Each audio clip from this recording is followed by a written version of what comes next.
Bonjour, je me présente, mon nom c'est Pascal, je vais être présent comme instructeur ce dimanche pour le séminaire de Québec martial pour une deuxième année consécutive. Avant de vous parler de ce que les arts martiaux m'ont apporté, j'aimerais ça vous parler de ce qui m'a amené aux arts martiaux premièrement. Sûrement, sans doute, plusieurs personnes vont se reconnaître là-dedans. Durant ma jeunesse, moi j'ai été victime d'intimidation, j'ai été victime d'agressions physiques et verbales, que ce soit dans mon quartier, dans mon entourage, sur la rue, à l'école. J'étais vraiment pas bien envers moi-même, je trouvais ça très difficile.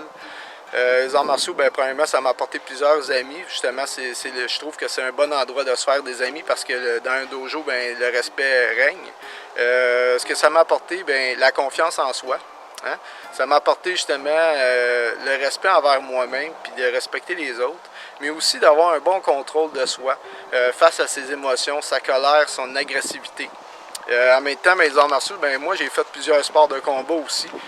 Ça m'a apporté le côté physique, justement le côté endurance, l'agilité, la flexibilité, la rapidité, le sens du timing, mais la combativité. Puis en même temps, la combativité, ça m'a apporté justement à foncer dans la vie, à réaliser des objectifs, des rêves, de jamais s'arrêter justement à la difficulté, de toujours foncer. Ça m'a apporté ça aussi.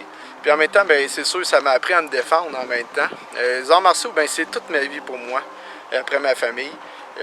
Pourquoi je fais la vidéo à l'extérieur aujourd'hui? C'est pour vous montrer qu'il n'y a pas de place pour pratiquer les arts martiaux. Ça peut être n'importe où.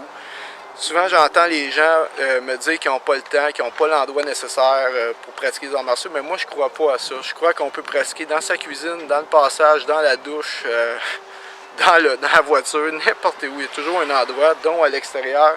Si vous avez des partenaires d'entraînement, c'est la place parfaite pour le faire, que ce soit dans un parc, dans un parking, un peu n'importe où, mais aussi de pratiquer dans différents climats.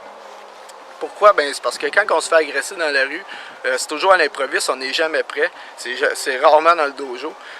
C'est toujours dans des surfaces dénivelées, dans le froid, dans la chaleur, que ça soit glissant, que ça soit adhérent, peu importe. C'est toujours un bon outil justement de travailler à l'extérieur, puis de pratiquer des simulations justement avec ses partenaires d'entraînement, puis de développer justement certaines habilités face à certaines situations. C'est ce que je suggère à tout le monde. Puis en même temps, j'espère vous voir justement ce dimanche pour le séminaire. Ça va me faire plaisir de vous voir. Merci.